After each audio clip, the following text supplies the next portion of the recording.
கலைஞர் என்ன பண்ணுறாரு, இந்த முதல் தலைமுறை பட்டதாரிகளுக்கு என்ன பண்ணுறாரு, ப்ரொஃபஷனல் கோர்ஸ்க்கு எல்லாத்தையும் தள்ளணும், பிஇ எம்பிபிஎஸ்க்கு தள்ளணுன்ட்டு என்ன பண்ணுறாரு, அந்த ஃபேமிலியில் அந்த ஜெனரேஷனில் எவன் ஃபஸ்ட்டு +2 எழுதுகிறானோ அவனுக்கு 5 மார்க் கூடுதலாக போடுறாரு, புஷ் பண்ணுறாரு, ஓடிடு அப்படிங்கிறாரு. இவன் தான் நம்மால் ஒருத்தருக்கான நம்மளுடைய எதிரி இனம், என்ன பண்ணாலும் கோர்ட்டில் போய் உட்காந்துருவான். அங்கேயும் அவன் தான் இருக்கான், உடனே ஒரு ஜட்ஜ்மெண்ட்டை கொடு. இவர் என்ன பண்ணுறாரு, அடித்து ஒரு ஸ்டேஜில் கேஸ் நடக்கிற அந்த தீர்ப்பு வர முன்னாடி எவ்வளோ தள்ள முடியுமோ தள்ளிடுறாரு.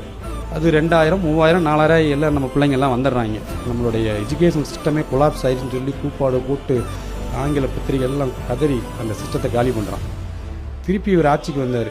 நீ அங்கே வச்சா தானே இது பண்ணுவேன், இப்போ பாரு அடுத்த ஆகிட்டு எடுக்கிறேன். என்ன பண்ணுறாரு, எல்லாத்துக்கும் ஃபீஸ் கிடையாது, எவனுக்கும் ஃபீஸ் கிடையாது, முதல் தலைமுறையாக படிக்கிற எவனுக்கும் ஃபீஸ் கிடையாதுன்னாரு. அவர் ஜாதி வேறுபாடே பார்க்கல, ஓசிக்கும் கொடுத்தாரு, பிசிக்கும் கொடுத்தாரு, SC/STக்கும் கொடுத்தாரு, எல்லாரும் போங்கடான்னார்.